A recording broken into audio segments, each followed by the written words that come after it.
Hi, this is Amber Garvey here to talk to you about Google Meet host controls available in the quick access menu. So down here at the bottom of your Google Meet, you'll see a new blue shield. And when you hover over it, it's called host controls. And these are accessed quickly here. You can also view all host settings, but I do want to go over this quick access piece here. So the quick access part has a toggle here. When turned off, everyone who isn't invited has to ask to join, including people in your organization. Now, what that means is if I turn this off and my students send out the link for the meeting, which is quite possible that they share the link with someone else, they'll have to ask to join. So they're not going to automatically be added to the meeting, including people in our domain, which would be other students.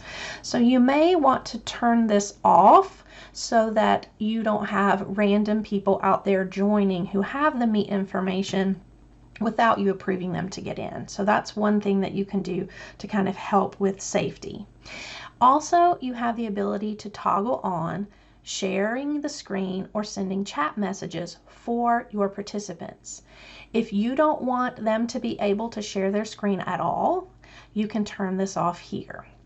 If you do want them to be able to share their screen because maybe you want it to be collaborative and you want some of your students with permission to be able to share their screen at different times, that should be on. But we're going to toggle that off and send chat messages. And this chat is not Google Chat. This chat is talking about this chat situation right here. And you'll notice there's also a toggle here.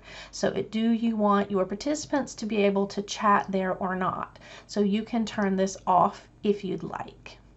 Then there's a little quick access to the rest of the host settings, and you'll notice if I click that, it's going to have the same quick access menu and the sharing settings here with chat and screen, but it also has links to your audio and the video. So currently these are controls that only the host has. So if you're using Google Classroom and you're using the link in your Google Classroom, you'll have these. If you've created Google Meet in your calendar, you will have these options. These are not things your students would have or your participants would have if you created and started the meeting. So that is the quick access button, as well as the security settings for your meeting or your host controls. These are also available at the top here. If I click on chat, you'll notice here I can toggle on everyone can send messages or everyone can't. So there's also a way to get to that quickly here. In participants, you also have a quick button to host controls, which will also let you toggle screen sharing and chat messages. So you don't have to get to them all under the host controls button. You do have little short access there as well. But that's how you can have greater control of your Google meetings.